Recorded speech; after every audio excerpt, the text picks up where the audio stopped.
We talk who the mystery man is with Pedro Pascal at the Fantastic Four wrap party. Is James Gunn still going to work on Guardians projects? And we have special guest Richard Nebens from the Direct joining us today. So join us on all this and more.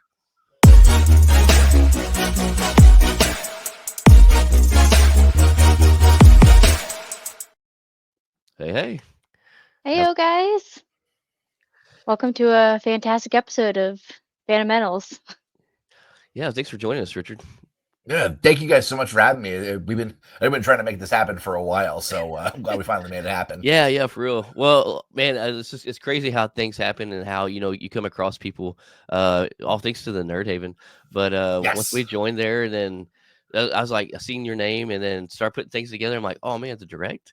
We've been pulling source news from them forever. Yeah. But yeah, thank you so much for coming on and taking time out to do this. No, thank you so much. I really appreciate it. It's pretty cool. I mean, like I've been doing this for a long time now, and it's still pretty cool. Like having people actually people actually know like that I write stuff online. It still kind of gets to me. And you're cool. You're senior writer there, right? Yeah, I am the senior writer there. I got there in March of 2020, pretty much like right before the world shut down. Right. Was right when we first officially started, and it's been a pretty crazy ride since then. Nice.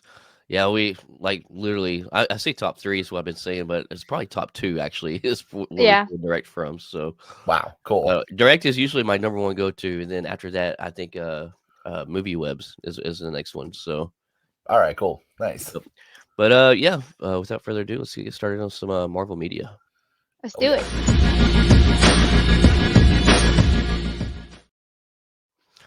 So the first 8 minutes of Kraven is out. Yes, it is. Yes, it is. I don't know how y'all feel about it, but I actually chose not to watch it.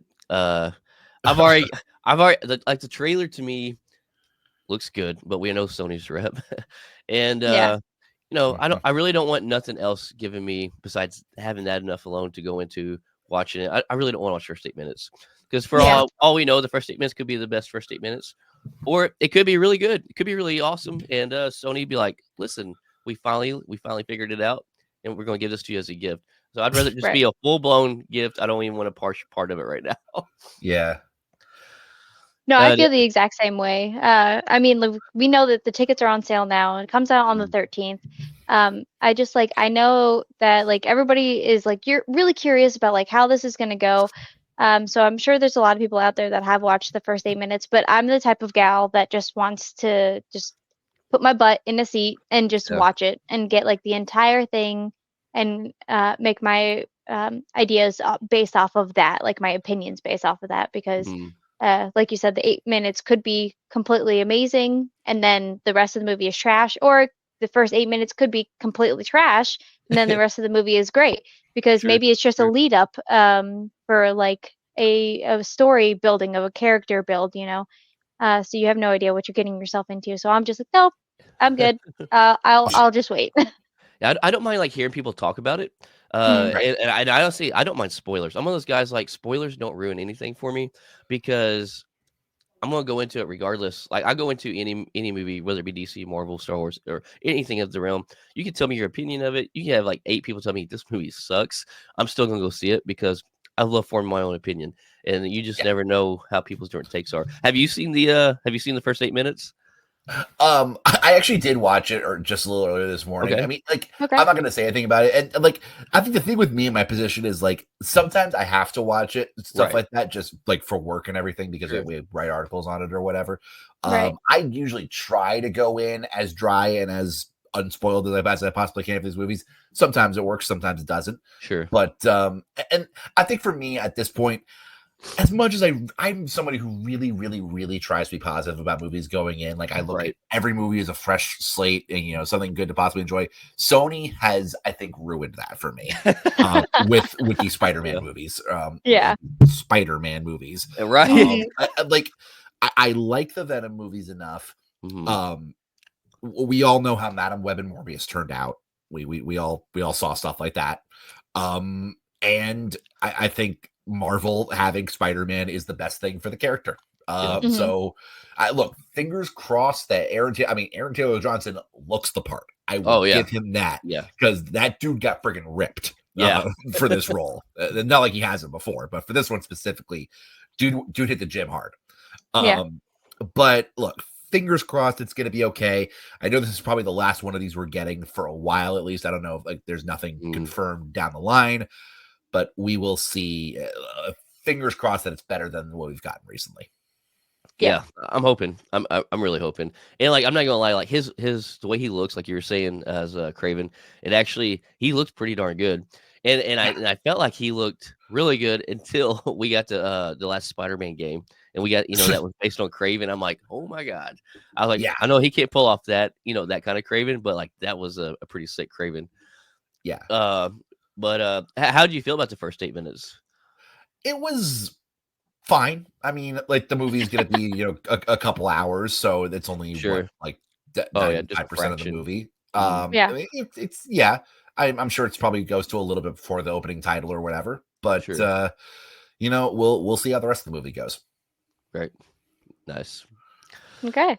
I'm excited now.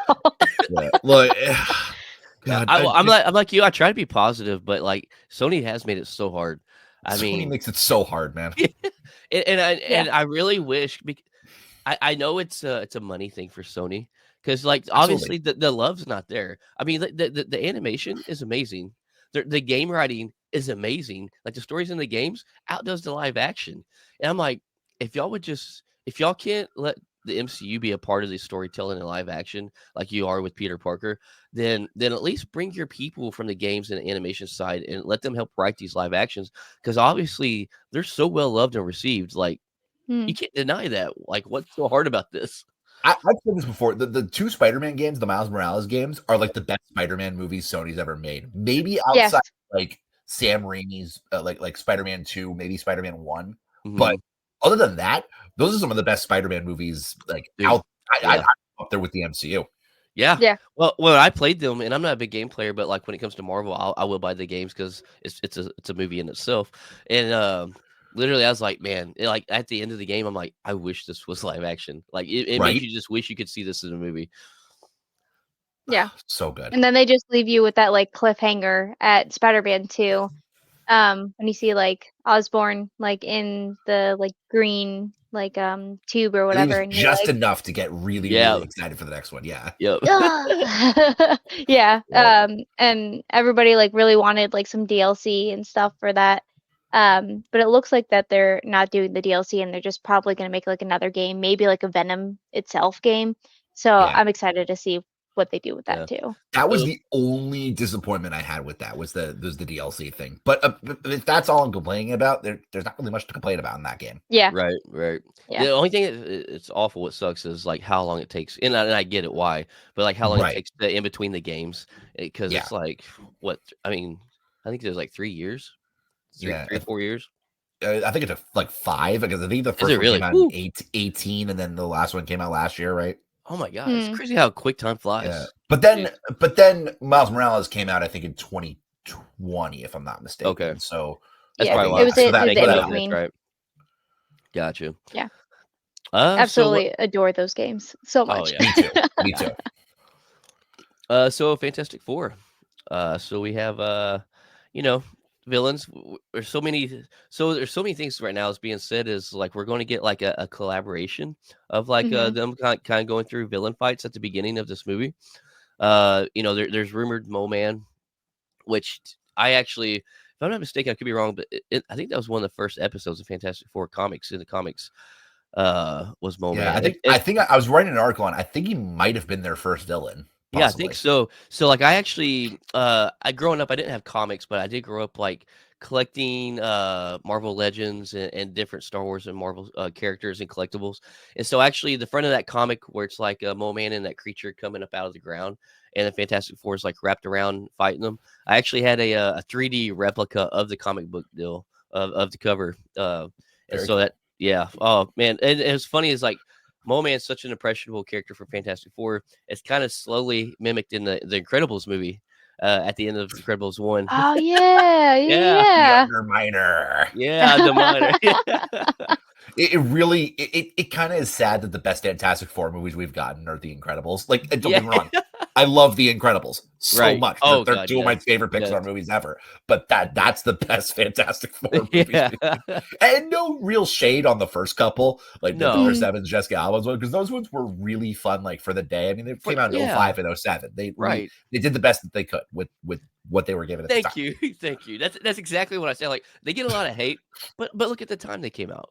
I mean, the first one is actually pretty solid. I mean, the second one kind of goes off the rails a little bit, but yeah. The only thing good about the second one, because we don't want to speak about Galactus, is I really actually loved the Silver Surfer, Lawrence Fishburne, Norrin Rad. He was solid, yeah. I didn't feel like they did him wrong at all. So yeah. But and then obviously we got Doom, and supposedly the rumor is Robert Downey Jr. is going to be like in credit scene type appearance, because we have Silver Surfer and Galactus, who's going to be the main ones throughout the most of the movie. But I'm kind of curious, like if there's going to be any like quick scenes we see of some like OG Fantastic Four comic villains we at the beginning. Have y'all heard any other rumors or any possibility of anybody else that might make an appearance? Well, I've heard that we're possibly getting the Reed Council of Reeds. Council of Reeds. Yes, thank you. I'm like the Reed people. Actually, I was going to bring that into the next thing we're going to talk about after this. Right. Yeah, that's the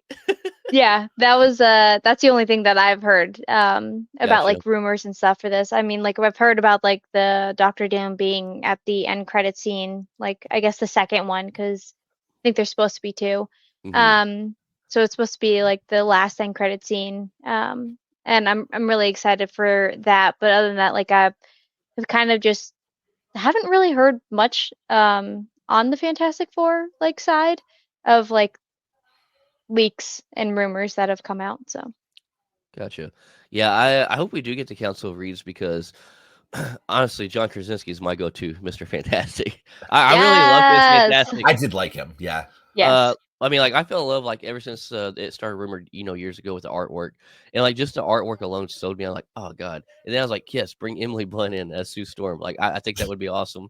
And we didn't get it. I don't think she really wanted it. I think she's kind of out on superhero movies. I think. Yeah, it's not her cup of tea, and she's like, I'm good. But I love Jim Krasinski. Wow, John Krasinski. This makes sense two characters or two people. How often do you think he gets that though? Oh yeah, probably quite often. Probably all the time. Right. But if he were to show up in this movie, I think the coolest way for him to show up is for him to be. Do you remember the paper bag, Mr. Fantastic? The bag man. Yeah. Yeah. So like, that'd be funny. I think that like he could like come and like have that on his head, and he says something, everyone's like, oh, that's his voice, and like maybe he doesn't just take it off, and like he's just that's it. Man alive, 60th man of the year's face up. That'd be so. That'd be pretty funny. That would actually be. I don't know, but it would be hilarious. Oh yeah, that would be a bigger joke actually. Play because he got 60th man of the year, and they put a bag on his face. Oh right, yeah. Oh, that'd be great. Speaking of Fantastic Four, but so the rap party. This is the picture is going around crazy right now. So many theories. Right there, everybody's like wondering who it is. There's a crown put on his head. Obviously, his face blurred out for a reason. But you do see like the bottom of his chin. You see like some gray and white stubble. Yeah, right. yeah. So immediately people are like, "Ooh, it could be Tom Holland's Spider-Man." But there's a beer sitting in front of him, and that's not Tom Holland's new alcoholic beer line that he just brought out. The non-alcoholic stuff. Yeah. And then like a lot of people ran with Robert Downey Jr. obviously because he's Doom and he's rumored to be in the deal. But then Robert Downey Jr. is actually sober, and he's not drinking. So I was watching New Rockstars the other day, and like they dove in deep, and like they showed like where they covered him up with a coat, ran this guy in. You kind of see his legs, most of his body shape. Dude's pretty giant lean. Feet. Yeah. Giant feet. Yep, big feet, pretty lean guy. Got gray stubble, and like man, it looks like Ioan Gruffudd, and the OG Mr. Fantastic. And that's where a lot of people are thinking we're going to get the Council of Reeds in now if he's going to be in it, which I think would be sick. I'm for it. Is there any other theories out there y'all think it might be, or y'all think that's a pretty solid theory? You think it's probably him? I'm on that one because I feel like after they brought the Illuminati into Doctor Strange 2, I feel like the Council of Reeds would be something that they would try to go for in the Fantastic Four, especially because nothing like that has ever been done before, and we have at least 2 Reed Richards in the MCU now, Pedro Pascal and John Krasinski. Right. They could absolutely bring him, and of course it's leading up to Secret Wars. So that's the big thing is like all these movies and all these like crazy cameos and everything are leading up to Secret Wars, which is supposed to be like the crossover event of all crossover events. So I'm just curious to see like who else we could get as Reed. Do we get like the Glenn Howerton version? I know he auditioned for this one. Or like who else was in the running for it? I don't even remember. I can't remember. It's been a minute now because back when Multiverse of Madness before it came out, that's when they were running rampant and wild with all the different theories of who could be Reed. That was crazy. But all I'll say is this movie has me so hyped. Like I'm actually really excited for all 3 movies next year. But Fantastic Four is like easy the one that I have at the top of my list. Like Deadpool and Wolverine was one thing for me, and that got me through this year, and I loved it. Yes. But Fantastic Four is like right there in terms of how excited I am. I've always been a big Fantastic Four person. I don't know why. I think just because you're guaranteed, it's not based just on one hero. I'm like, oh, there's more than one. There's more than one character. Give me. But But I don't know. I'm super pumped for it. Like next year's gonna be an amazing year for nerds. Like it's gonna be such a great between Marvel and DC, but Marvel alone. Between the TV shows and the movies, but I have to agree. I think Fantastic Four is probably the most hype, but I'm super hyped for Brave New World and Thunderbolts too. So same. I'm there for Thunderbolts, not for Brave New World. But that like everybody's heard my spiel about that. I'm gonna be honest. At first, for the Fantastic Four, I heard that it was coming out, and I didn't know how to feel about it. Like one of our past episodes, I was like, we were talking about it, and you're like, "Oh, how do you feel about it?" I was like, "I don't know, man. Like, I really liked like the original Fantastic Four. I never watched the 2015 one. I've watched about 30 minutes of it. I need to sit through the whole thing just to say I've seen it. So, with knowing that happened and everybody's like reactions to that, I was like, there's no way that I'm ever going to watch that. So, knowing now like that this was coming out, I was just like, I don't know, man. Like I'm kind of nervous, but the more and more news that have come out about this is I have gotten more and more hype, if you will, about this coming out. But I think that it's interesting that we like talked about the Council of Reeves and that we kind of saw like Deadpool do like all the different like multiverse Deadpools, but we also got to see that with Kang in Loki season 1, right? At the end of it. End of Ant-Man. Ant-Man, that's right. Sorry. Yeah. So like to see like if they were able to pull off like that and actually do something with it, I think that would be pretty neat. Yeah. And here's I think what has me most excited for it. I've warmed up a ton to the Pedro Pascal as Reed Richards thing. I was not sure how I felt about it before. I love Pedro Pascal, but I'm really warming up to him being Reed Richards. I think Vanessa Kirby is gonna kill it as Sue Storm. Yeah. Like I loved her in the Mission Impossible movies, and she's really good in Hobbs and Shaw. She has me so excited. And Eben Moss-Bachrach as the Thing. I'm excited that we get a Jewish Thing as a Jewish comic book movie fan. I am very excited for that. But then even more than that, Matt Shakman. Like Matt Shakman directed this movie, I think really has these old. I think John Watts would have done a good job because I really like what he did on the Spider-Man movies. But I think Matt Shakman is an even better choice because of what we saw in WandaVision. We've already seen him work with this kind of like back in time like period piece kind of stuff with WandaVision, and it worked out so well. He did the 50s, 60s, 70s stuff really, really well. Yes. And if he can do that again with the Fantastic Four, I think we're in for a great movie. 100%. Yeah.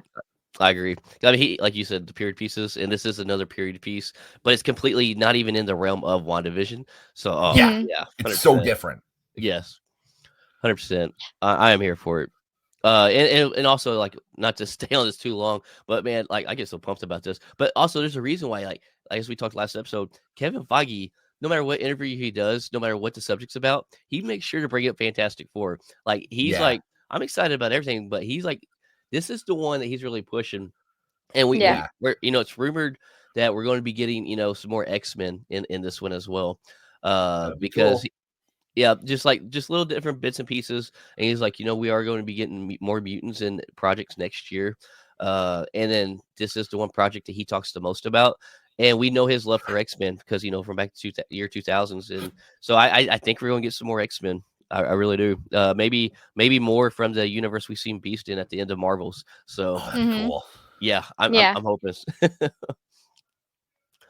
So Coleman Domingo, as we all know, it's going to be our Norman Osborn and the Friendly Neighborhood Spider-Man, which is super exciting.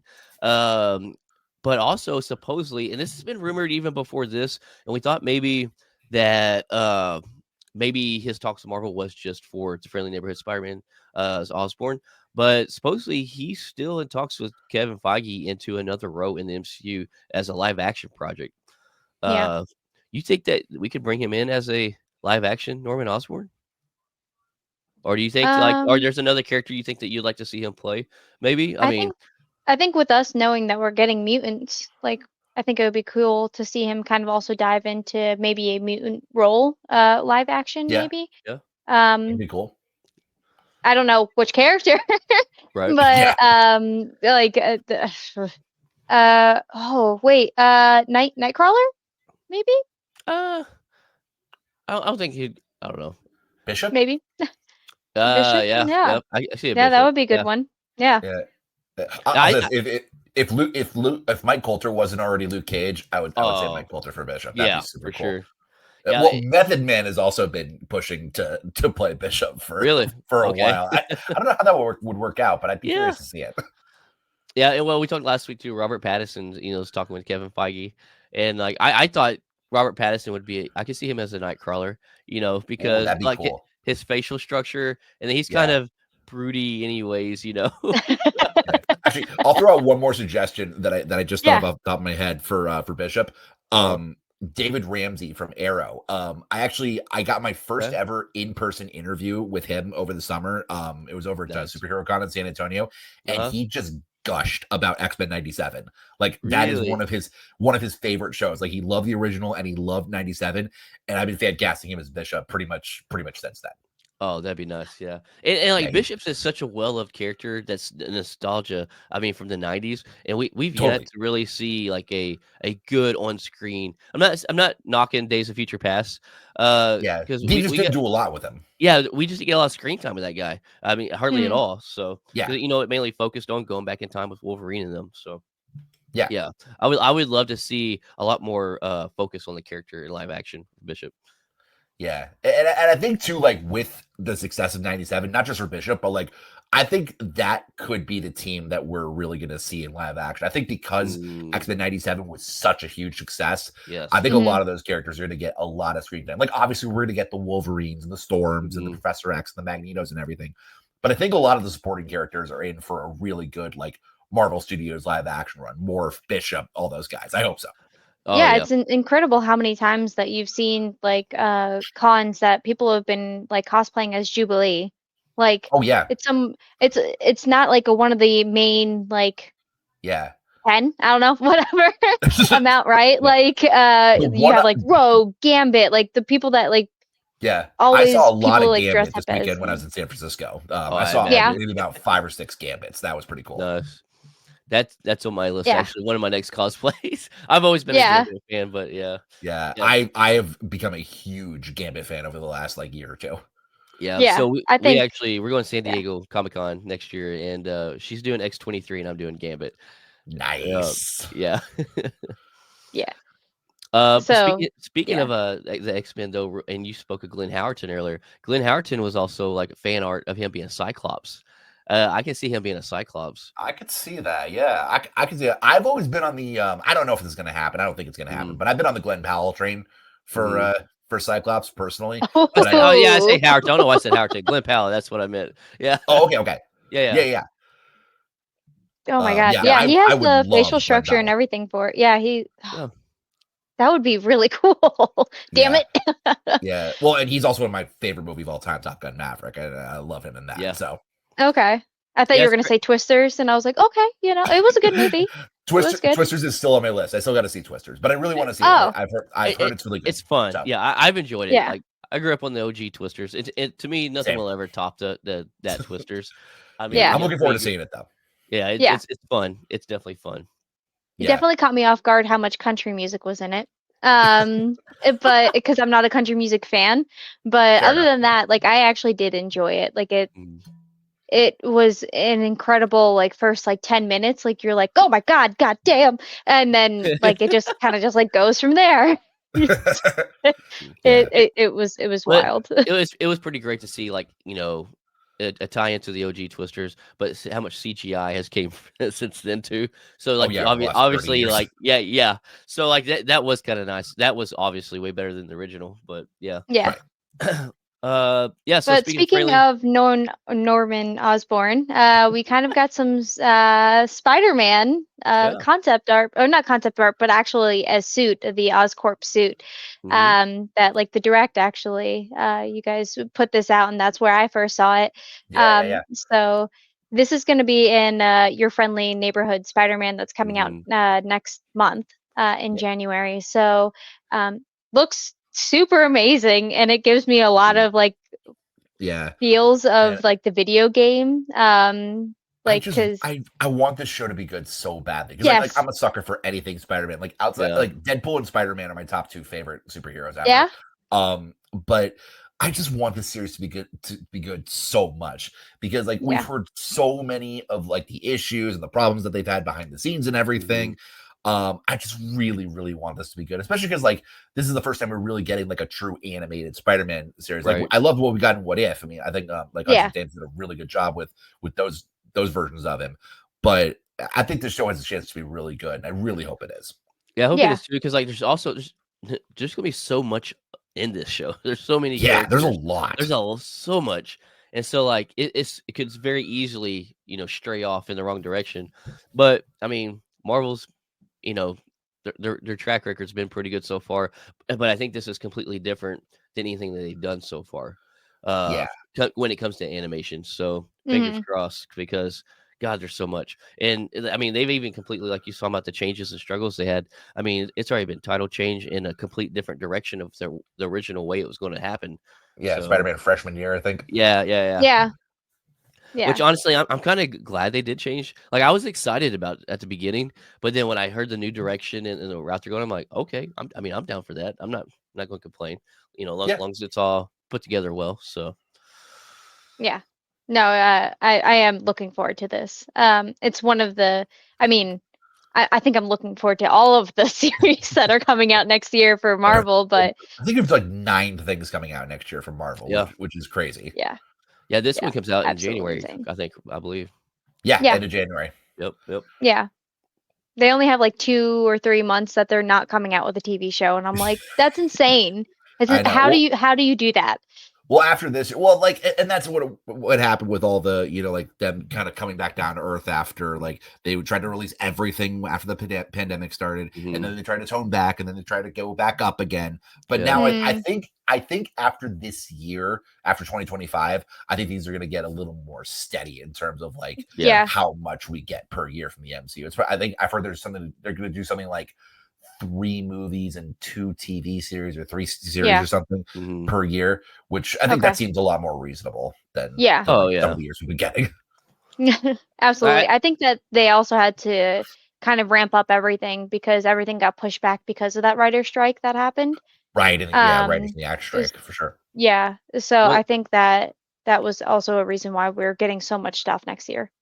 Yeah, sure. That I think the whole pullback of 2024, you know, because they made a statement where, you know, we're putting out one project, Deadpool Wolverine, kind of regather ourselves, rehone in, you know, on structure and quality. And as much as that sucked for people like us, I think it was smart, and I think it was really good. And it was a huge hit. Deadpool was like one of the biggest movies of the year. So yeah. I mean, typically when a Marvel movie comes out or something like pretty big we talk about, I'll go see it 2 or 3 times in theater. And Deadpool Wolverine, I seen 6 or 7 times in the theater. I think I went like 4 or 5 myself. and I've already watched it on Disney Plus. So same. Yeah. yeah. I probably know that movie almost by memory at this point. Oh yeah, easy top 5 MCU movie for me. Yeah. Oh yeah. And Madonna and NSYNC are so thankful for it. So anytime I go out and go out for some drinks or whatever, there's a bar of Touch Tunes. I'm a big Touch Tunes guy, and Like a Prayer and Bye Bye Bye. I love throwing that in there, and I look around, people start singing it, but at first they're like, "Who's playing this?" Yeah. I saw NSYNC in concert when I was like 8 or 9, and this was about as good as that. Oh, nice! What Deadpool Wolverine did, it made me so happy. Heck yeah! So James Gunn lately has been approached and asked about, because now we've launched the new DCU, I guess you would say. Although we'll get to that a little bit later, but he's been asked about, some other Guardians projects, because he actually had 3 other Guardians projects on his list that he was going to do before he left over to the DC. And that was a show on the Ravagers. I think there's supposed to be like a Disney Plus project, which was Rocket and Groot, kind of based on them too. And then, as we all know from the last Guardians movie, it says the legendary Star-Lord will return. There's supposed to be a legendary Star-Lord, solo project. And I seen the thing where he was asked, and he's like, I don't know how I can legally answer this. He's like, but I will say, whatever Marvel wants to do with the Guardians, I feel like someone can do what they want with them and have fun with them. But out of those 3 projects, it's not really going to bother me if we don't get those. But there's one I did want to see, and I did want to see a legendary Star-Lord solo film. Okay. I wouldn't read the Ravagers route, but okay. Yeah, I feel like we got a lot of the Ravagers in the movies, different groups and stuff. But I love Chris Pratt and I love his Star-Lord, and I would love to see either something take place with him on Earth and maybe him again adjusting and then take on that'd some be cool, and join another group or help another group eventually, or something, or maybe a version of a younger Star-Lord, and while he was with Ravagers and some of the quests and stuff he's been on. But I love Star-Lord. Yeah, I would have loved all 3 of them. I mean, James Gunn did such a good job with the Guardians. That's if Spider-Man and Civil War weren't or the Captain America trilogies weren't like top tier stuff for me, the Guardians trilogy would be right there as like one of the best trilogies in the whole MCU. Like 1 was amazing. 3 is actually one of my favorite movies in the whole MCU. And I love everything that James Gunn did with the Guardians. He did such an incredible job, and it gets me so excited to see what he's gonna do with the new DCU, because if he can take characters that literally nobody had ever heard of in 30 years and do what he did with them, like he did with the Guardians, imagine what he's gonna do with friggin' Superman and Batman. Yeah. Well, and just alone the leaked characters and test footage we've seen, in those pictures of Superman Legacy, he's bringing so many characters alone in that movie, right? But, that one's gonna be huge. But I feel like that's kind of led us heavy into DC. We might as well go ahead and discuss some DC. I feel like Let's go. Let's go.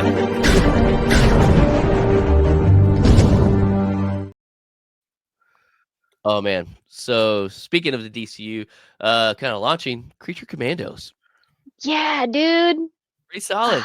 And once again, not well-known characters, but people are them.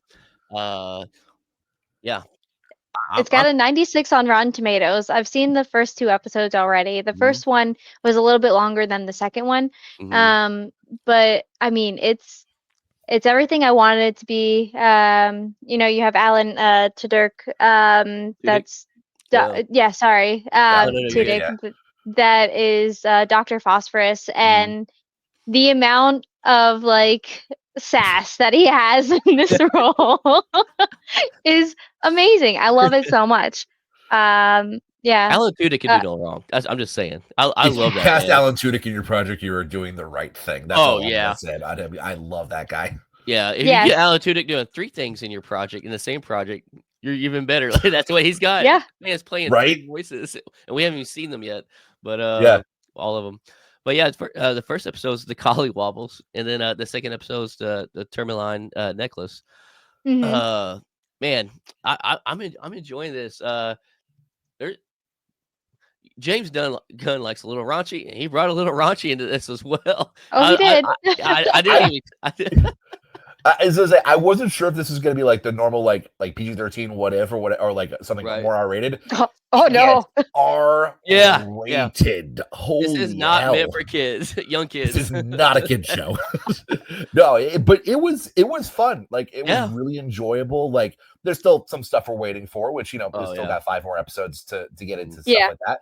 But I'm really enjoying it. Like the characters that we've seen before were really fun. The new characters I think are going to be really interesting, like the Dr. Phosphorus's and the Princess Rostovik, and like I'm very excited to see where the rest of the series goes. I mean, James Gunn knows what he's doing. Oh yeah, for sure. And like one thing I was a little shocked on actually is how much they tied in the last Suicide Squad stuff. And like we heard James Gunn say Peacemaker season 1, he's like, it is canon to the new DCU except for the Justice League. Just act like that never happened at the the very last episode they showed up. So I'm like, cool, that makes sense. I can run with that.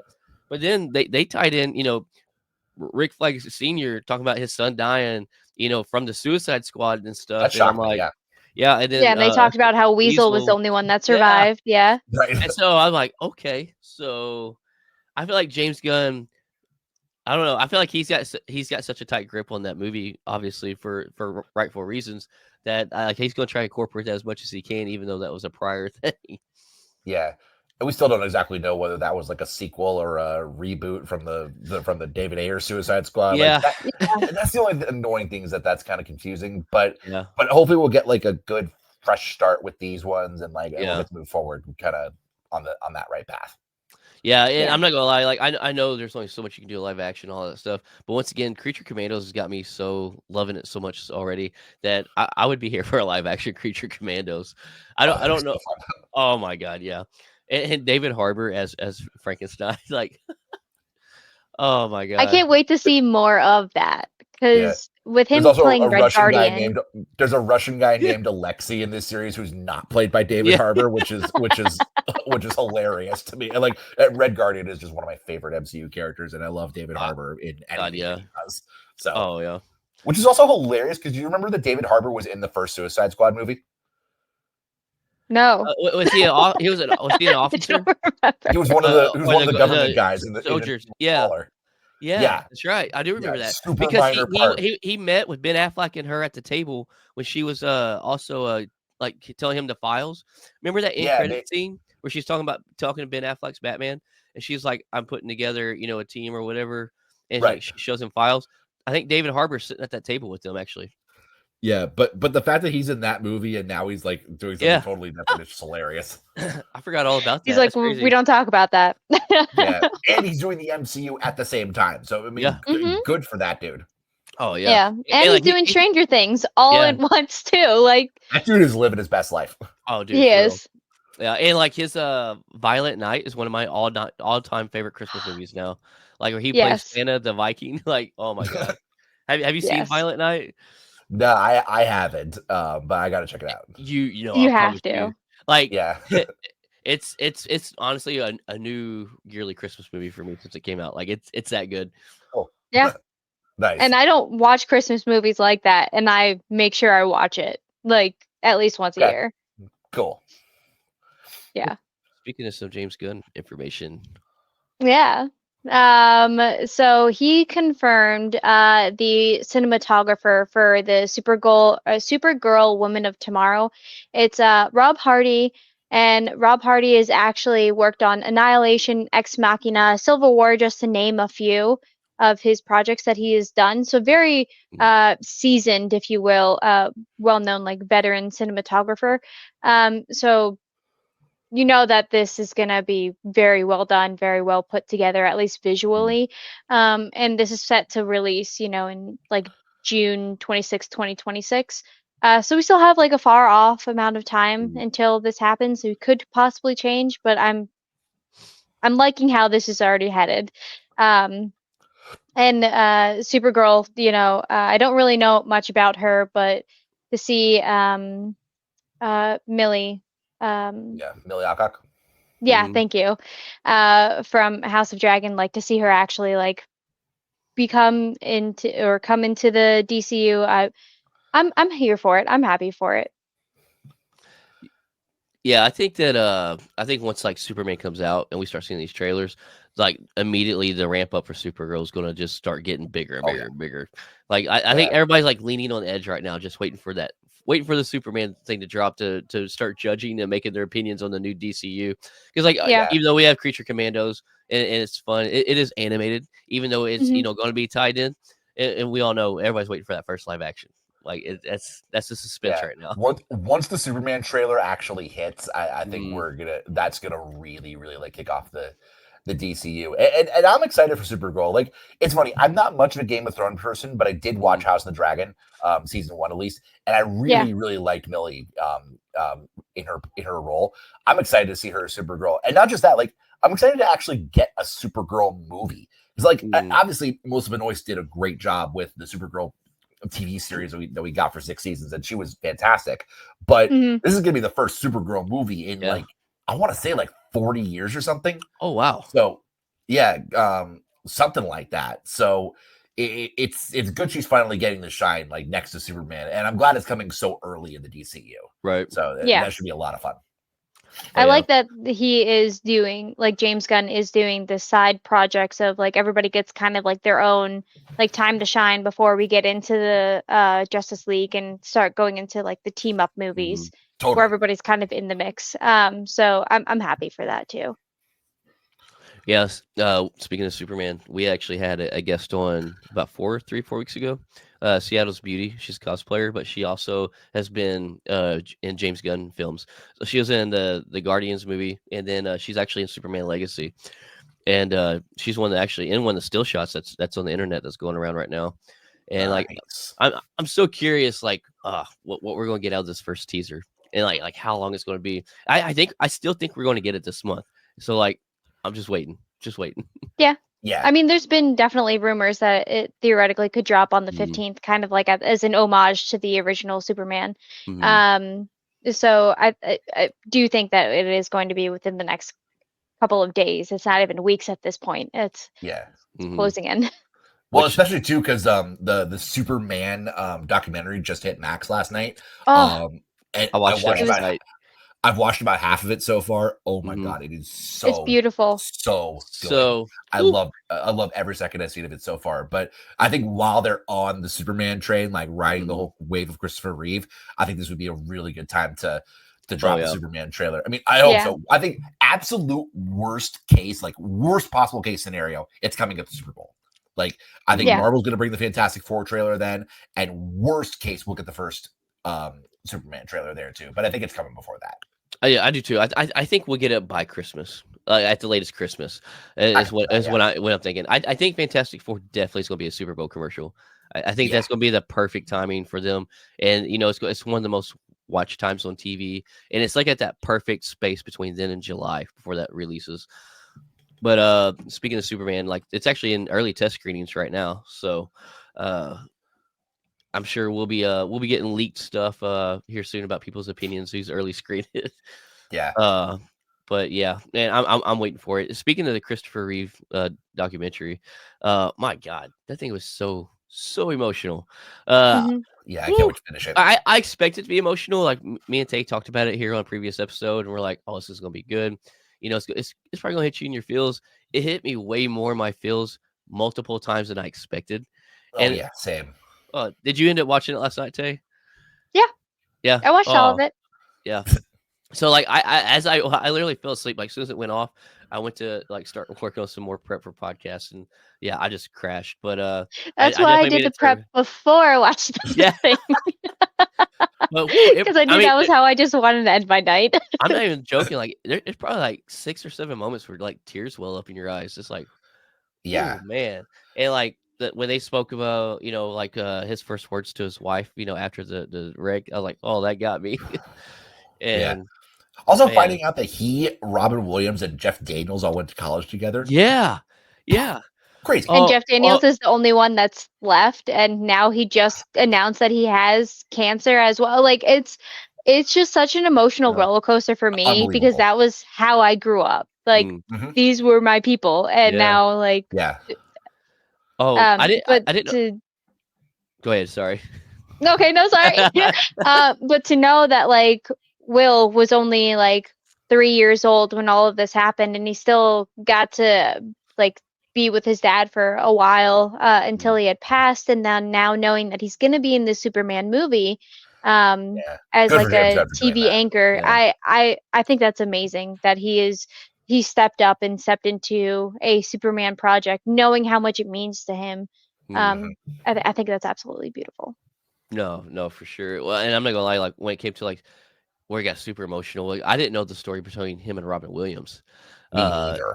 I had no idea about No. that. And then like Robin Williams Unbelievable. is an emotional spot for me because like that's a huge staple in my childhood, and like, oh my God, that man could do no wrong, and that was so. Most people I know, Robin Williams is like one of the 3 or 4 saddest deaths in our lifetimes. It definitely is for me. Well, then you hear them talking, and they're like, I truly think that Robin Williams still would be alive today if Christopher Reeve was alive. I don't think this ever would happen. I'm like, oh my God, like that just got deeper and darker, and like, woo. Yeah. Crazy. Yeah. When Glenn Close said that, I was just like that. Yeah. It's just amazing how many of these people were so close to him. Glenn Close, Robin Williams, Whoopi Goldberg. Whoopi Goldberg. Yeah. Yeah. Unbelievable. So many. Oh, I got chills talking about it right now. Same. Yeah, it was definitely tremendously done and done if right. any of you haven't seen it yet, go watch this documentary. I gotta finish it off real soon, but it's on HBO Max. So if any of you like have it, like have the streaming service, it's definitely worth your time. Very worth it. Yeah, I wanted to see it in theaters, but it was only in our theater for like 2 days only, and so I just wasn't able to make it. I'm like, I gotta wait till streaming comes out. So yeah. But yeah, I think that kind of wraps up DC this week. You're ready to slice into Star Wars? Oh yeah. Slice it up.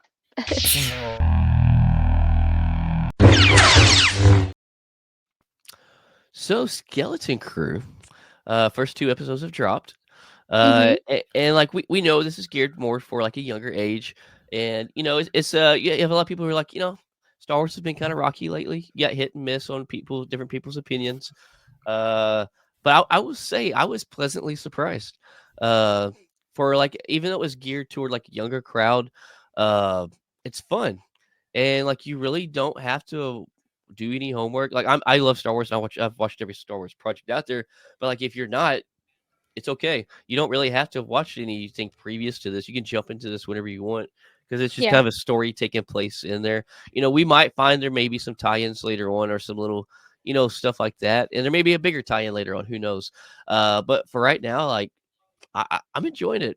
And like I gave them so much crap, like making jokes about the elephant alien, Dumbo alien. But I low key kind of I'm low key kind of I like Neil. I'm not gonna lie. I'm on the Neil train for sure. Yeah, I am. and I didn't think I would say that. And after the first episode, I was like, well, I am eating my words right now. How are you feeling about it? Richard, why don't you go first? Like, have you seen it?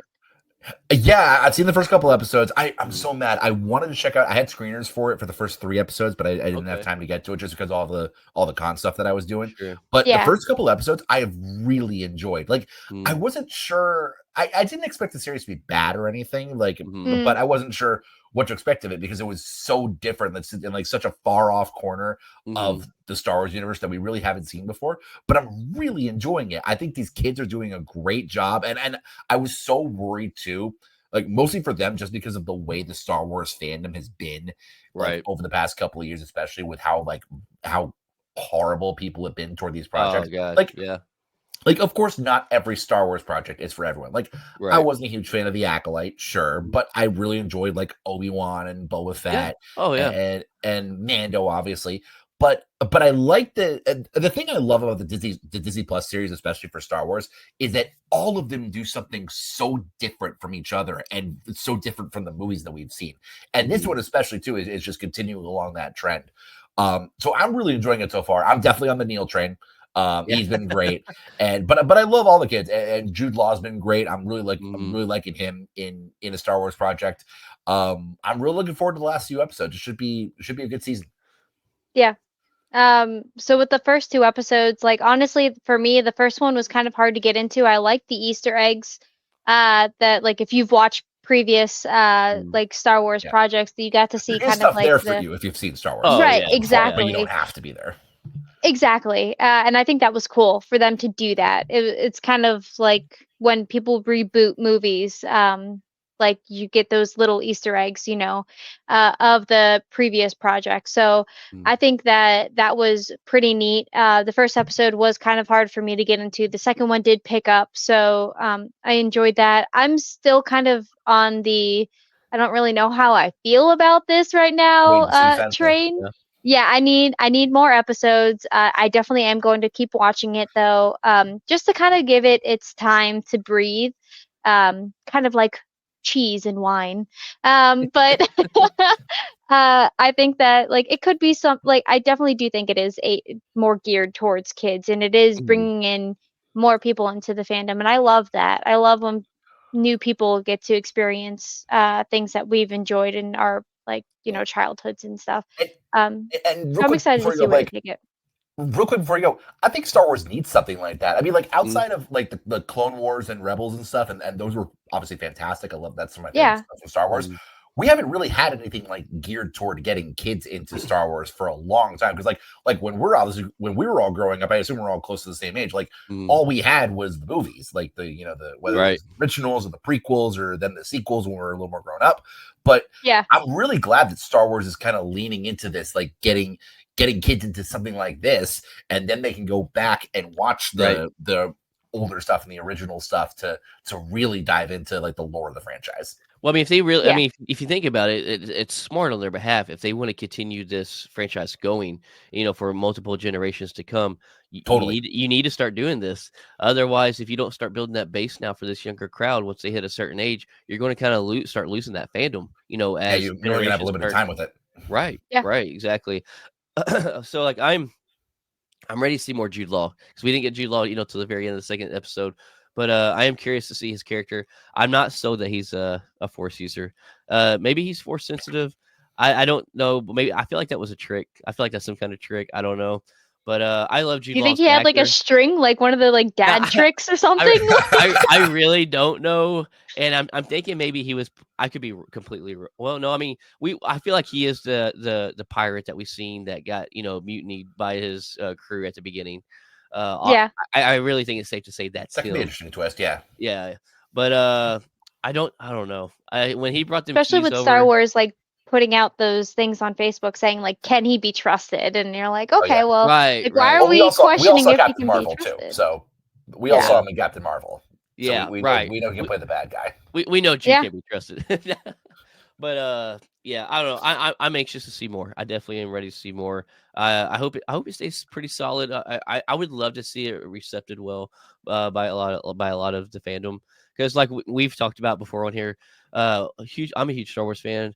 But and even though you're going to have stuff that hits and miss sometimes, like especially when you have a franchise running that long, you're not going to get a perfected franchise. But man, Star Wars has some of the worst fans. Like they can be so cruel. But then I don't know. Marvel. It's I was just about to say that. Yeah. But like I said, I don't know, like the Acolyte got so much hate, but there were things I liked that came out of the Acolyte, but like it was not.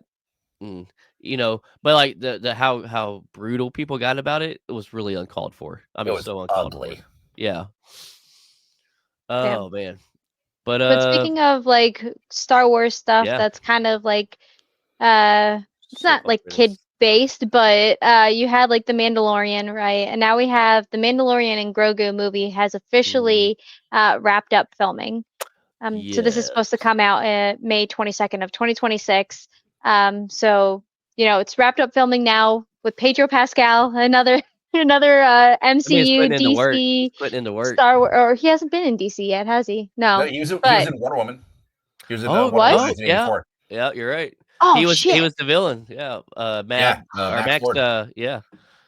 I completely forgot about that. Thank you. And I'm not gonna lie, like I love him as an actor, but I really did not like that character in that movie. That movie just did not turn out well. It didn't land for me. Yeah. But good for Pedro Pascal for like just being friggin' everywhere. Like I know now he's mostly just doing the voice for Mando and everything, and he's got like his stunt guys doing the action stuff. Right. But still, like the fact that he's managed to make it last this long while being Mr. Fantastic in the MCU. Yeah. I mean, and doing The Last of Us and this and that. Like and Gladiator 2 that just came out. And Gladiator 2. Yeah, him and Joseph Quinn and Gladiator 2 together. Yeah, I mean, damn. Yeah, I enjoyed that movie too. Like I think it was a necessary sequel. We didn't have to have it, but I think it was a fun sequel. Well, they're talking about making a number 3, so let's go. Oh yeah, I'm a huge Gladiator fan, so like if they want to keep making them, I'm here for it. I'll keep watching them. But yeah, no, Mando and Grogu is gonna be it's gonna hit so hard. I think the one thing I'm actually really excited about, this is gonna be a really niche part of it. I was just doing a draft with my guys over on the Direct, best movie scores. That score on the big screen, holy shit, that is going. Who do you think's gonna score it? Oh yeah.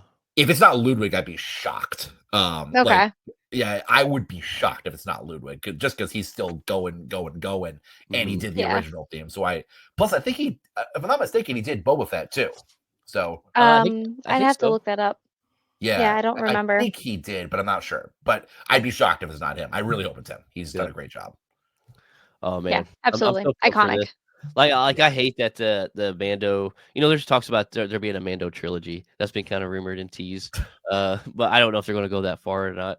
But I hate seeing it come to the end. But man, I've enjoyed the whole Mandalorian ride, and I think it's already been what 5-6 years now since it started. I think 5, started 5 years ago, 2019. So yeah, like you said, kudos to him. Going this long and running with it, and it's kind of became the new fan favorite staple in Star Wars franchise. So yeah. Oh man. All right. But I think that wraps us up with Star Wars, don't it? Yeah, let's get some educated wish, man. All right.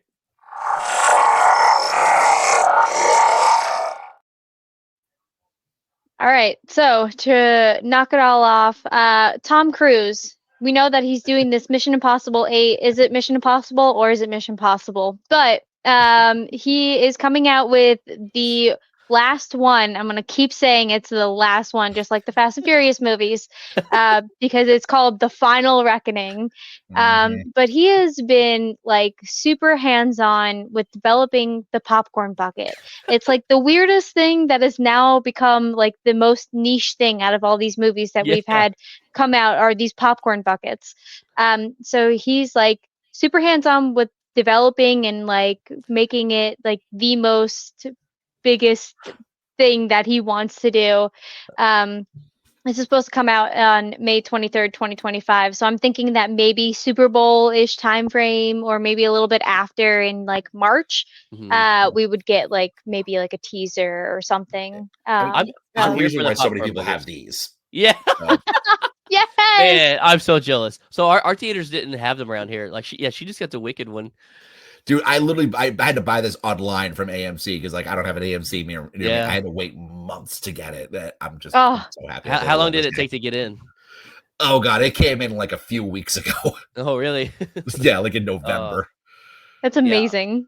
Yeah. It's awesome that you got your hands on one now. Pull ones, which is pretty great. Yeah. Yeah, like I don't go for a popcorn buckets a ton or like merch and stuff like that, but I had to do it for Deadpool. Oh yeah. Well, I feel like they are really the ones that started this trend, and it started like boom out of nowhere. It's like you've always kind of got designed popcorn buckets, but like when they started unleashing theirs and the hype got built around it, everybody's like, all right, cool, let's see how we can make a badass. Well, Dune started it, and then Deadpool. Oh yeah, with the sandworm. Oh, that's right. I forgot about that. You're right. Yeah. Dune totally started it. That's right. Yeah. Oh man, I forgot about that Dune basket. We showed the Sonic the Hedgehog one last week on that episode, and the Sonic and the Nosferatu. Oh yeah, the coffin popcorn bucket. Yeah. Oh yeah, I want that. Yeah. So we got a new Snow White trailer and a new Snow White poster drop. So how are we feeling about this? I'm gonna wait for it to come to streaming. Like I'm not even gonna lie that like I'm gonna go and see this. Yeah, like it's I not might on go my see list. the theaters, but I'm just really nervous about this one. Like just because of everything that like there's some like controversies and stuff and like problems that movies have where I'm like, that's just people, going crazy and everything. But this one definitely has me a little worried. Like just in terms of like how it looks and like with the CGI and everything, it's got me a little worried. And Disney most of the time has not found a way to make these live action movies like, they've made money. Like they obviously Aladdin. I mean, actually Aladdin was okay. Aladdin I enjoyed. Yes. But like Lion King, I still haven't seen Lion King. I'm sorry. Yeah. Like that's just an animated movie, modern. But I really hope it's good. How can you call it live action when it's all CGI? Exactly. like at least Jungle Book and like Pinocchio and stuff like had live action people in it. That's true. And obviously Aladdin was mostly live action, but like, you're just lying to yourselves. I'm sorry. Yeah, I agree. I'm not crazy about the CGI of the dwarves. Like the CGI of the dwarves does not do it for me, and it's not what I expected. Like I honestly didn't. I expected it to be better from them. I really did when it came to those, but I don't know. The only thing I'm excited to see come out of this, or curious rather more than excited, is Gal Gadot as the Maleficent, like evil queen. Yeah, thank you. That's the only thing that I'm looking forward to seeing her portray, because I really do hope that she brings like the power, she into this. Like the looks of her looks phenomenal. She looks and good. She's tall. She's so tall, like in real life. She's like 5'10", 5'11" or something. So so it's insane, like how like I think that she definitely does look the part and will play it very well. So I'm interested to see like how that turns out. That's pretty much the only thing I'm excited for this. And I can't think of her name right now, but the girl who plays Lucy Gray, from the Hunger Games. We know we know she can't sing. So like, I think her singing parts would be pretty good. But I don't know. Yeah. I never watched the latest Hunger Games, the Ballad of Songfire. I really enjoyed the Ballad of Songbirds, and I should be able to remember this. Me too. I actually enjoyed the movie. I actually really enjoyed it. It's like what they did with the Harley Quinn title back in the day, like the Harley Quinn movie, and then they just shortened it to Birds of Prey. But no, and I think what worries me too about like Rachel Zegler is like she started off on such a high note with West Side Story, because that was it was Spielberg and it was a remake and everybody loved it, and I'm just worried like it might just go downhill for her from there. Like I hope she's able to get back on a good track with stuff like this. So. Well, she's also rumored to be in talk with being into Kevin Feige, into like when he's starting to bring X-Men and mutants in. There's rumors that she's in talks with being a part of some kind of X-Men project. So that'd be interesting. I mean, I hope it works out. Right. But speaking of popcorn buckets and Lion King, Pride Rock. Pride Rock popcorn container. You have to admit that's pretty great though. I'm not gonna lie. Even if like I probably won't go see Lion King in theaters. I'm gonna be honest with you. So I wasn't super impressed with the first one. But I think you're the only one that's watched it. Yeah, and I watched it once. Like it's never even made me to go back and rewatch it again. So. Yeah, I feel like I should check out the original at some point, but then I just don't want to ruin my favorite Disney movie ever. Like, I'm gonna say like that was. Yeah, so that was probably one of the most overplayed VHSs in my household growing up as a kid. Was the Lion King? You and me both. Oh my god! Like I could literally probably without. Mine was definitely Sound of Music. Any script or anything, I could rehearse and tell you repeat the words and the songs word for word. So I have a really funny, really quick Lion King story. So that came out when I'm going to date myself here, but the original came out when I was about 3, and my parents took me to the theaters to see it. Apparently, I don't remember this at all, but apparently I kept asking to go to the bathroom because I was so scared of everything that was happening. Really? Because I was 3, and that came out in what, 93, I think? 94. 92, 94, okay. Yeah, but then my mom always jokes with me that she didn't realize that we'd be seeing it 100,000 more times after it left theaters, because we'd watched it all the time on VHS when I was a kid growing up, and I remember I saw it again actually in theaters when I was in college. I think They re-released it like in 09, 10-ish, I want to say. Nice. I don't know if it was for the anniversary or what, but it actually might have been for 15. Might have been for 15 years. Okay. I feel like it might have been for 15-year anniversary or something. It hit as hard as it ever has. It when I saw it in theaters, like the way with the speakers around you, and even knowing every word, it was just perfect. It was incredible.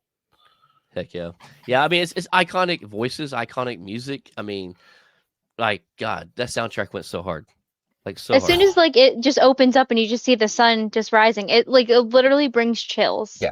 One of the best opening scenes of any movie ever. Yeah, most iconic for sure. Yeah, for sure. Oh man. But let's see. So oh no, I thought we was going to the Thanksgiving thing. Like, nope. So Wicked. I'll let Tay take this over since she's seen it 3 times now, I think. Wow. Yeah, so today I'm gonna go see it for the 3rd time. In just a couple of hours. I have we talked about it on a previous episode. We did like a special episode dedicated straight for Wicked. I am a huge Wicked fan. Can't tell episodes. Yeah. From I have a bunch of merch just sitting around me. Nice. Just because it's been my thing for 10 years now. Nice. But so Wicked actually set a record.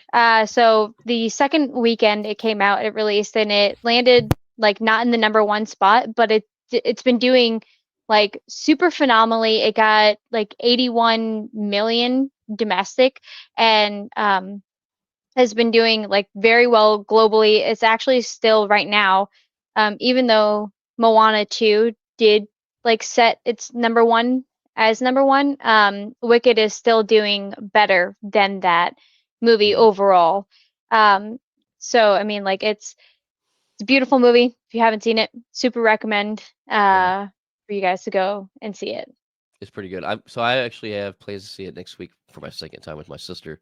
Not my second time with her, but a second time for me with my sister. So yeah. And also, to be fair, every single time that I've watched it, I've watched I watched Wicked with my roommate, and then I watched it with one of my friends, and now I'm gonna go see it with another group of friends. So it's different people every time that I'm gonna go see it with. So I hate to be the downer. I still have not seen it. Okay, that's okay. But I did see the play in high school. I'm talking 15 years ago. So I've loved this for a long time. I've played it a couple times. I used to be in band and I did music stuff, and I got to play the backing music to it for a choir concert a couple times. Oh, nice. What instrument did you play? I was a trumpet player. Hey, the brass section. Okay. Nice. But yeah, no. So I know Wicked, and I know the show and everything. So I'm really excited. Yeah. I've heard nothing but great things about the movie. So I'm looking forward to seeing it. If you really like the play, it's phenomenal. They've done it really great justice. The only thing that has me nervous is this is a 2-hour and 40-minute movie, if I'm not mistaken. Mm-hmm. Yeah. Yep. Is part 2 going to be an hour long? It is on the shorter side. I don't think it's just an hour. I think it's an hour and a half. But I was gonna say, because they're gonna have to add I don't know if they're gonna have to add stuff to part 2 to make it a movie length movie, or what they're gonna do. But so what they did for the first part of Wicked to make it such a long thing is that they incorporated a lot more talking roles. Because it's not just the musical, so it breaks up the singing a lot. Yeah, for sure. Yeah. Yeah. So I think I'm very excited to see it because I've heard nothing but good things about it. I think you'll enjoy it. I enjoyed it, and I've never seen the musical before. Made plans to go see it a couple of times, and then they just kind of always fell through. And for somebody coming in not knowing anything about it and just watching it, I thoroughly enjoyed it. So. Nice. Yeah. But talking about Thanksgiving, the holiday that just passed, they are actually making a Thanksgiving 2. The script is actually completed, and the filming actually begins in March of next year. So those of you that have seen Thanksgiving, it's a scary, kind of horror-ish, slasher movie. Thank you. So that is happening. Have either of you seen the first one? I'm not much of a horror movie guy, so I have not. Okay. So it's a. So I'm shocked to make it a 2, but I guess it. Yeah. It shocked. It was It was corny slasher, let's say that. But I mean, you have a pretty hard, core fan base out there who love corny slashers. I mean, look at we got 3 Terrifiers, so oh man. But and yeah. in past episodes, we've talked about Steamboat Willie and Popeye that are coming back as slashers. Yeah. Oh God. Yeah. Which it's actually funny with this because I actually saw a panel with Eli Roth at San Francisco Fan Expo last weekend, who directed the first one. I think he's doing the second one. He didn't actually really talk about the second one at all. So I'm curious to see what happens with it. But he loves his work, so he loves right horror stuff, and he really, really got into it during his panel. So that was fun. Heck yeah. So Life of Chuck Finally has a release date. I'm so excited. Yeah, has a release date of May 30th next year. Mm-hmm. So anything with Tom Hiddleston in it, I'm gonna watch it. Oh, it's a Mike Flanagan movie that was a Stephen King book that they it has everything that I could possibly want. It has Karen Gillan, it has Mark Hamill. I mean, it's the amount of times that I've talked about this movie, and for it to finally be coming out into theaters, because it came out at Toronto Film Festival, but like now it's actually coming out into theaters, so I can watch it like a normal person. But I'm really excited. I really am. Yeah, hey, anything with Tom Hiddleston in it should be a lot of fun. Oh yeah. Oh yeah. The guy could do no wrong. So. Oh yeah. But for those of you that have read books and have seen previous movies and remakes like we were talking about, I Know What You Did Last Summer is re-releasing, or not re-releasing, but they're making a new one. Freddie Prinze Jr. and Jennifer Love Hewitt are coming back to return and reprise their roles. They had a post on Instagram that was like a teaser for it. It had like the hook and like it had like the little clappy thing of like the marker. And this is supposed to come out July 18th, 2025. So production is officially underway for that. But yeah. People's already doing fan art with that teaser. So like some of the people who's rumored, I don't know if they're being confirmed, but rumored to be in it is like Madeline Klein from Outer Banks. But yeah, people are already going crazy with artwork right now since that teaser released. So. Yeah, right. But yeah, I never was a big fan of I Know How You Do It, or I Know What You Did Last Summer. Yeah. I still Know What You Did Last Summer. Yeah, and it goes like there's 3 of them. I've seen the original. Like it's fun and all. I'm definitely curious to see what happens with this whole like remake, reboot, whatever they're doing with it. I mean, I hope it's good, but this is definitely gonna be a wait and see kind of thing. Yeah. I'm nervous because I'm always like worried about like when they remake movies, like how are they gonna do it? Are they gonna do the original justice?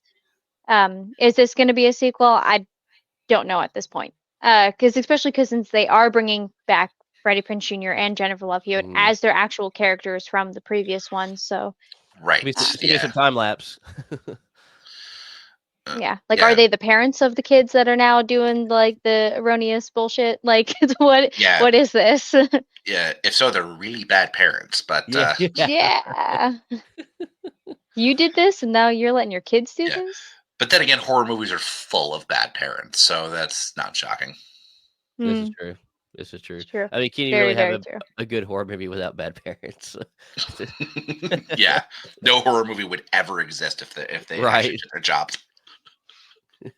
But speaking of like 80s, like kind of nostalgia, we have Tim Burton and Johnny Depp that are going to be teaming up again.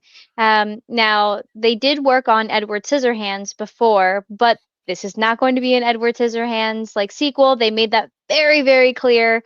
But like the two of them together have done a couple of projects, and I'm excited to see what they will be doing next. Yeah, I mean, they're pretty. People love Tim Burton. People love Johnny Depp. You put them two together, I think whatever they make is probably going to make some money. Honestly.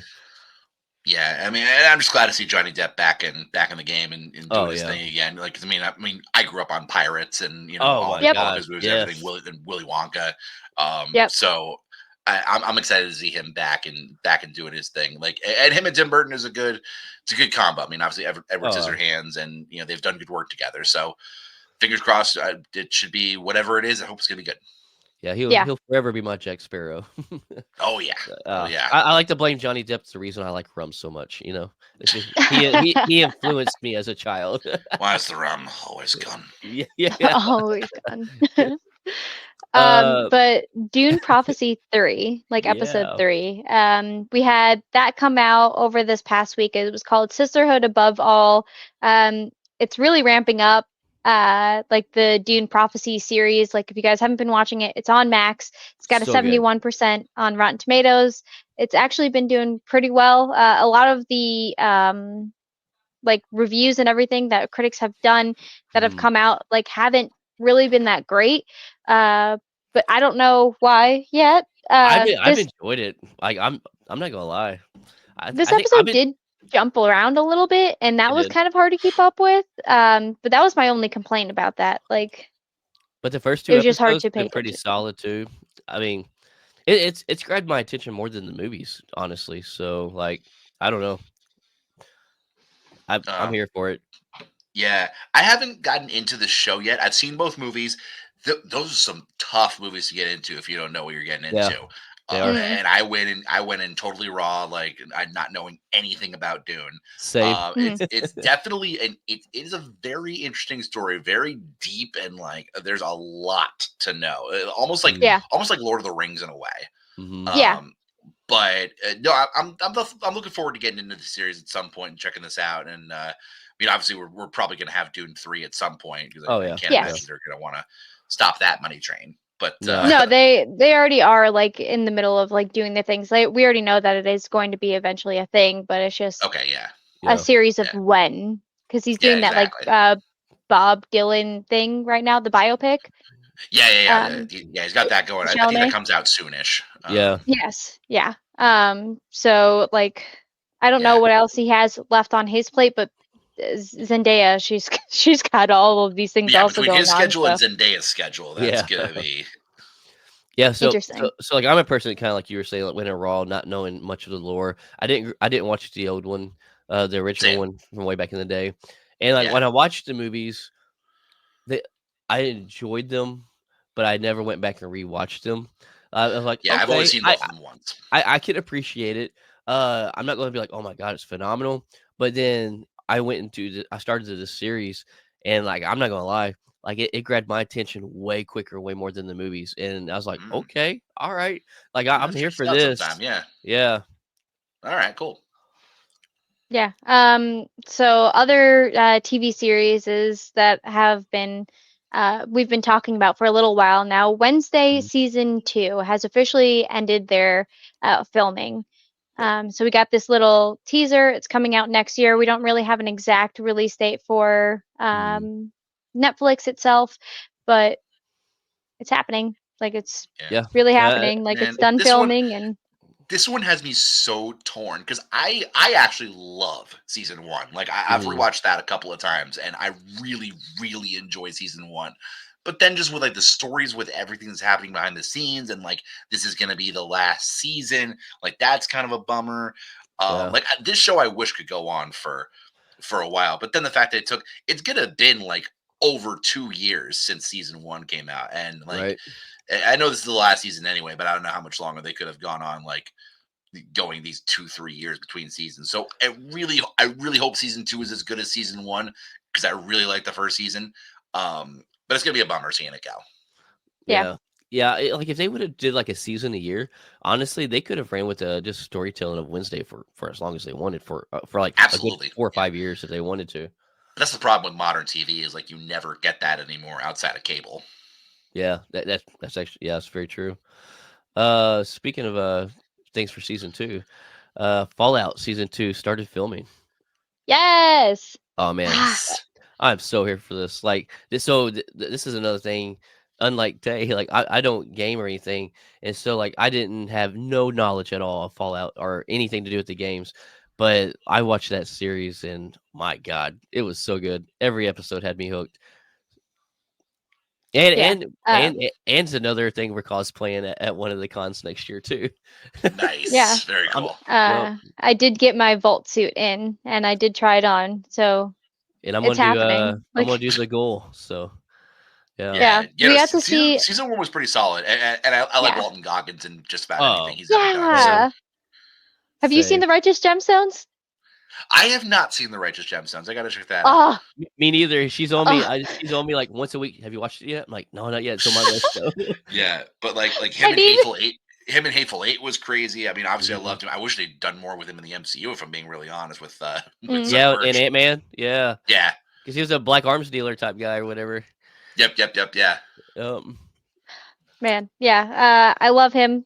He did post on IG him in the face, like doing the makeup and stuff, and that's how he was. Crazy. Yeah, he said like it's happening. We're starting to film, and I'm like, yes, finally! I'm so excited. I was so excited when I found out that this was going to be a series, and I love playing Fallout 4, Fallout 76. We don't talk about it, but I really did enjoy playing Fallout 4. It's one of those like old reliable, like SpongeBob, like old reliable. It's my game that I will always go back to, like time and time again. Because it's such a massive game, and it's open world, and you can never just be done like doing all of the things. Right. I know a lot of people of the fandom of Fallout 2 are like super happy with the way that the first season was too. Like, and I know that everybody seems to love it. Yeah. Oh, Walter Goggins also was the main villain in Justified too. He was, yes. Talk about that. Yeah, that dude's been around for a while. Yeah, he has. Speaking of talking about earlier, Violent Night. David Harbour's confirmed that they're actually working on a sequel to Violent Night. He's teasing the fact that there's a sequel. He's teasing it. Okay. Yeah, it's not official yet. I want it to be true. So, but man, I don't know what they would do, but it's gonna be badass. Like, it's great. So I'm here. I'll have to check out the first one at some point. And what's crazy, like to kind of see this character. I don't know if you watched The Boys, but the guy that plays Translucent in the first season, he's actually the main good guy in Violent Night. Wow, that's funny. Yeah, that's hilarious. Actually, thinking about it. Yeah, sorry, but no, you're fine.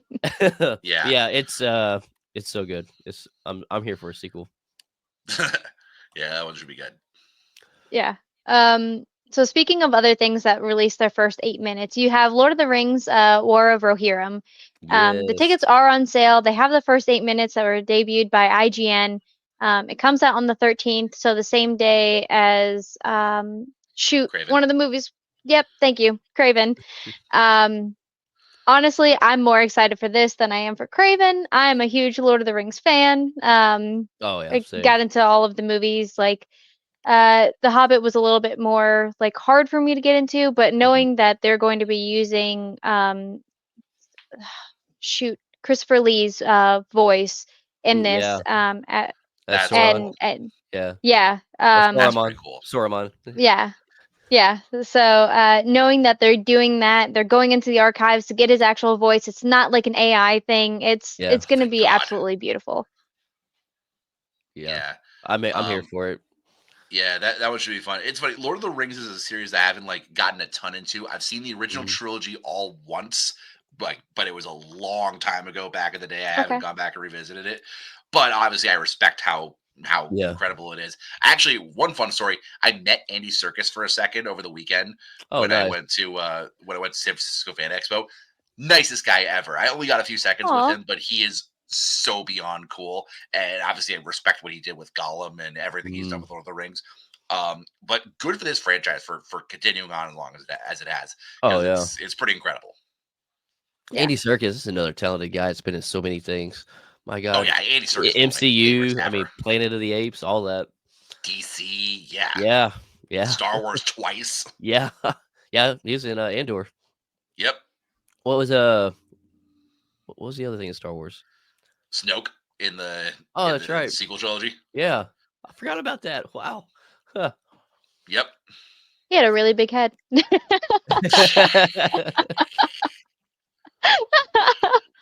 But But speaking of Lord of the Rings things, we have Rings of Power season 3. It actually is not greenlit, but they're definitely working on a script. So expect more news about that coming out soon. That's another thing that's got the Lord of the Rings fan base up in arms. Yeah.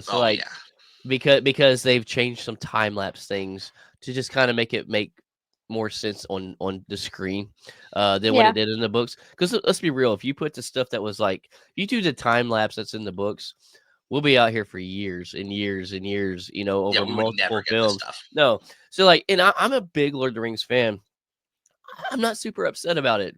I'm not, because like you have to think it makes sense when it comes to film and what they're wanting to tell to have to change and adapt some of these things. But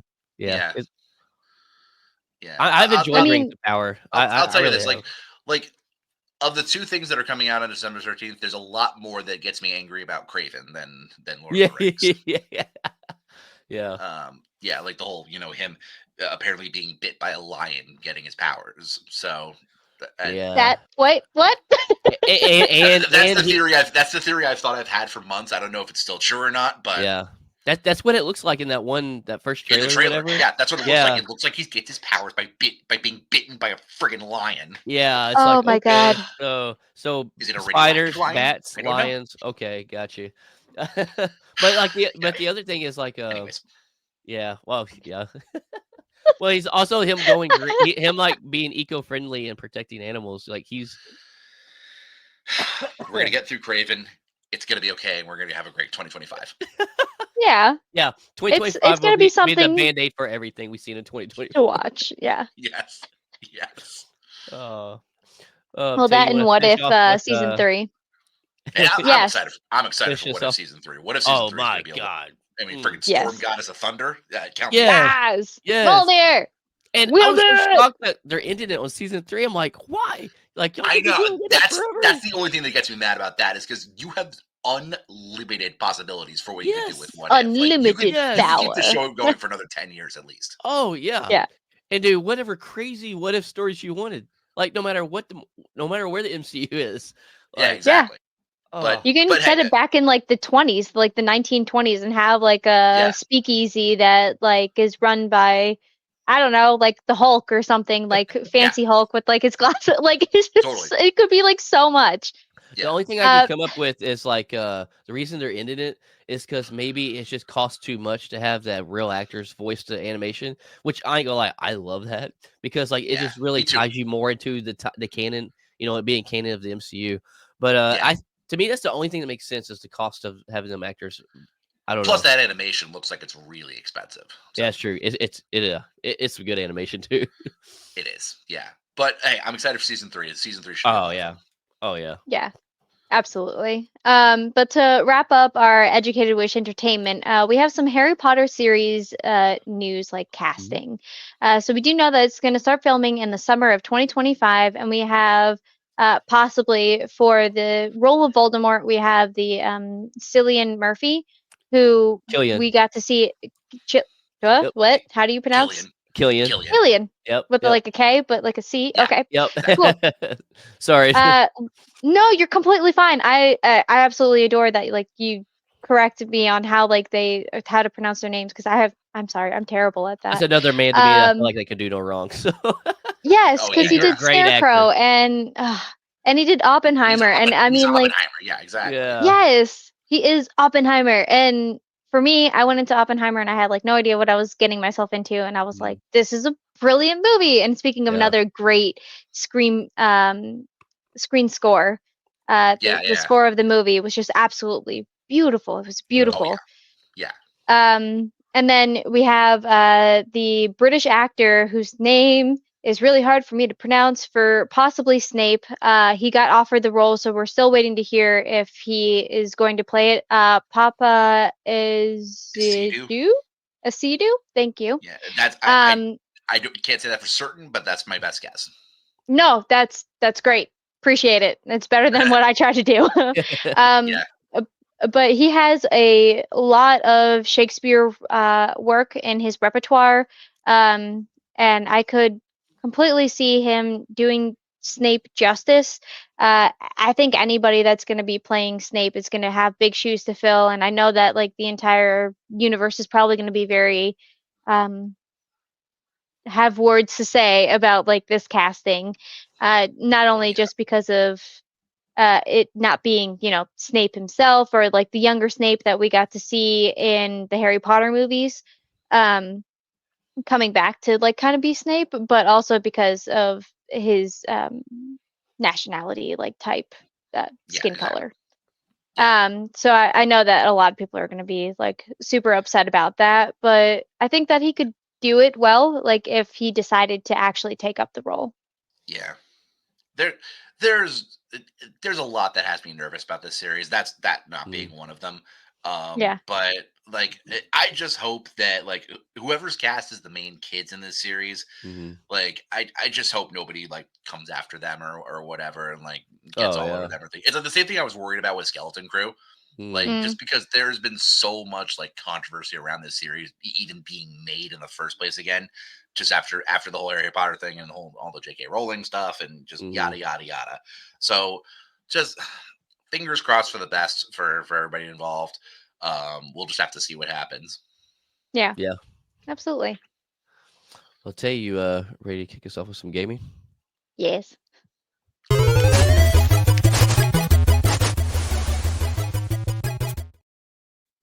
All right, so the first thing is like super nostalgic to me, and I just found out about this. I don't know how long it's been a thing that's been possibly coming out, but I wanted to cover it because this is a game that I used to play all the time as a child. Star Wars Episode 1 Jedi Power Battles. It's 25 years later. You can pre-order it now. They're remaking it. So it came out on PlayStation 1 and Sega Dreamcast. Like, that's how old it was. You can pre-order it now on PS5 or PS4 for like $18, even for PC. But then you can also get it on Xbox, and I think it's like $20. It's going to be released on the 23rd of January. It is a couch co-op game, which is super awesome because that's exactly what the PlayStation 1 was, because that's what I played it on. And PlayStation 2 was backwards compatible, so we just threw it into the PlayStation 2 as well. But my sister and I used to always like get into like the little cruisers on Naboo and just kind of like cruise around, just killing droids. An amazing game. You have like Plow Cone that you didn't really get to see a lot of in like the movie series. He's the one with the yellow lightsaber. Yeah. So he looks sick too. Like he's been one of my favorites. Yeah. Oh, he was the guy that I used to always play. Like yellow is my favorite color, so he was what I always played. Absolutely, I can't wait to play this game, and my sister and I are geeking out about it. I immediately took a picture and I sent it to her, and I was like, "Hey, AJ, do you remember this game?" She's like, "Oh my god, no way!" So we've been geeking out about it for a while now. That was me when Battlefront came out again, Battlefront 2, because that was the one I played a lot when I was a kid. But yeah, this one should be a lot of fun. Yeah. Oh, absolutely. I'm so excited. I can't even tell you how excited I am. But Avatar: The Last Airbender. So they had a couple of games in the works, and they had a fighting game that actually got canceled. And this is kind of like some concept art because there really wasn't anything that came out of it that was going to happen. So the Avatar AAA RPG is still in the works, the open world game that I talked about previously. So that's the one that isn't canceled, but the actual fighting game itself is canceled. However, if you are looking for a fighter type game with Avatar characters, you can play Nickelodeon All-Star Brawl. You can play the first one, and you have like Korra, Aang, and Toph. But they also have a number 2, which came out more recently, that you can play with Aang, Korra, Azula, Zuko, and as well as Uncle Iroh. Nice. So if you're looking for still like that kind of niche like fighting game with like your favorite people, throw some air bending, water bending, earth bending even. You have that Nickelodeon All-Star that you can do that with. Yeah, that's what I never got into much, but everybody that I've talked to loves like Avatar: The Last Airbender stuff, and the games seem like they're a lot of fun. Get a huge fan. I absolutely adored the Nickelodeon show, and then the live action that we got the first season of, that we're getting the second season of next year for the Earth Kingdom. Absolutely beautiful as well. I have nothing but great reviews for that. Nice. I loved every minute of it, and I can't wait to watch season 2. Nice. Yeah, it's something I didn't actually get into until later on in my years of living. So as an adult is actually when I watched all of this, and I still very much got into it. But yeah, very excited that my husband was actually the one that showed me that Very nice. TV series. Nice. Yeah. And so the last gaming news that we're going to talk about is Commandos Origins. So this actually got delayed until March of 2025. It was supposed to come out next month, but they delayed it due to they got some feedback from their closed beta that they had, as well as it being like a public demo. A lot of people had some like issues that they wanted to address before actually releasing the game in March. So this is going to be available on PlayStation, Xbox, as well as PC. It's like a strategy type game, and this is kind of one of the screenshots of the actual gameplay itself. So if you're looking for a strategy type game, that's on the docket for you. Nice. Very nice. Yeah. All right, Blake, you ready to get into some con spotlight? Let's bring it up.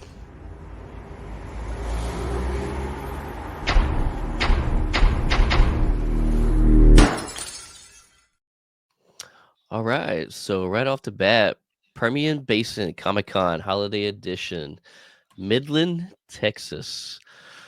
Oh man, they got a pretty good lineup. This is going to take place December 14th and 15th. It'll be at the Midland Horseshoe Arena. Top 5 guests. One of my favorite, one right off the bat, Ross Marquand. Yeah, from The Walking Dead, Avengers, X-Men 97, Invincible. What if? So many great things he's in. We next have Billy West. You know him from quite a few, animated series, including Futurama, Doug, and Ren and Stimpy. Let's see. We also have Chris Sarandon, Jack Skellington. What he's most well known for. Yep. It's the Princess Bride, yo. Yeah. Yeah. Andre, I always kind of say the name wrong, I think, but Andre Siglizio, I think, or Siglizio. A lot of people who are in anime, also Transformers, Puss in Boots. Avatar: The Last Airbender. Yeah, another Avatar, Greg Baldwin. Also, he's voices the character of Samurai Jack as well. So man, they've got a pretty solid lineup. I think there's probably about another 10 more guests that I didn't list. We'll always try to do the top 5. But it's going to be a pretty fun one. So it's a smaller con. But great things about smaller cons, you tend to have a lot more intimate reactions with these, celebrities and stuff. So a lot of times your experience at these smaller cons can be just as phenomenal, if not greater than, your larger cons. So don't ever miss out on the smaller cons. They're just as fun as well. When it comes to panels, on this one, there's an orchestrated panel that I think would be probably the most fun. I think they're going to actually have an orchestra in there doing different bits and pieces for movies and shows. I would so be in on that. I mean, music school grad here, I would totally be doing that. Yeah, and so like I went through like kind of seeing the panels. One thing I didn't see that a lot of cons have, you have like your celebrity panels, because my my go-to would probably be the Ross Marquand celebrity panel, because dude's he's great. He's so fun to talk to and hear to talk about his stuff he's done. But they don't have celebrity panels going on. So yeah, definitely the orchestra panel. Yeah, they do have an Avatar part 2 panel. So we were talking about that season 2. So they are going to have a panel for that, as well as a Nightmare Before Christmas with Jack Skellington panel. So really excited to see like how those play out. I mean, like obviously I'm not going, but I'm sure it's going to be absolutely a hoot. Oh yeah, for sure. And it seems like it's crazy, like all the different cons we cover. I swear, like 70% of them are in Texas. And like, so I just finding out like a year ago, like Texas is the nerd capital of the U.S. I never would have guessed that. But like after this past year, I'm like, okay, I'm starting to believe it, because that's where majority of these cons are. Yeah, I literally went to my first Comic-Con this year, and it was in Texas. Actually, it was in San Antonio with Superhero Con, and Nice. there were a lot of people there. Like I remember the biggest. I went to a bunch of the panels, like the celebrity panels and stuff. The biggest one, crazy enough, Walker Scobell and Mason Thames together. I Really? swear they had that they were in one of those smaller theaters. They had that thing filled to the brim. Like they were so excited for Percy Jackson, How to Train Your Dragon, and all that stuff. Heck yeah. But I saw a lot of cool people there, and then I helped work actually that one I mentioned earlier, San Francisco Fan Expo last weekend. That was so fun. I had work on questions for like Andy Serkis, John Rhys Davies, the cast of Fairly Odd Parents. What? That's so cool. Yeah, so they were very, very cool. And I got a picture with Felicia Day from Supernatural, which was super cool. And she's actually going to be one cool thing I'm doing. I'll tease her for early next year.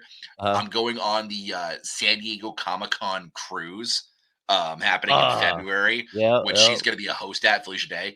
I'm so excited for that. And this is just I paid for these tickets like over a year ago, so I'm hoping to get to do maybe some press or something. I'll see what I can do, but it should be amazing. I'm taking it as like a very, very, very delayed honeymoon. It should be amazing.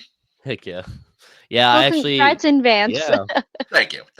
Actually, so like I like teetered back and forth with wanting to go on that cruise when they announced it. Like, so I still get the constant emails because I signed up for the email subscription. Yeah, I get emails all the time. Yeah. Oh man, that would be an experience right there. That would it's going to be incredible. I can already tell. Yeah, for sure. Yeah, it kind of wraps us up this week. You have anything like you just kind of did actually with the San Diego, cruise? Do you have anything else you want to self promote or? Nothing too crazy. I'm always writing at the Direct. You can check me out on Twitter, Instagram, all the socials at Richard Nebens. It's right there on the screen. One thing I'm hoping to maybe what I'm hoping to do for next year is kind of build up my presence on like YouTube and TikTok and do some kind of more of my own thing, like even outside of the Direct. Just kind of build my own brand more. But next year or so should be a lot of fun. We got a ton of movies coming out next year, Marvel, DC, all across the movie landscape. Thank you guys so much again for having me. I've been working on this for a while. It was a blast. I had a great time, and you can just see me keep writing my tail off at the Direct. Sounds good. Thank you so much. Thank you for coming on. It was awesome having you. Definitely. Thank you. All right, we'll catch everybody later. Peace.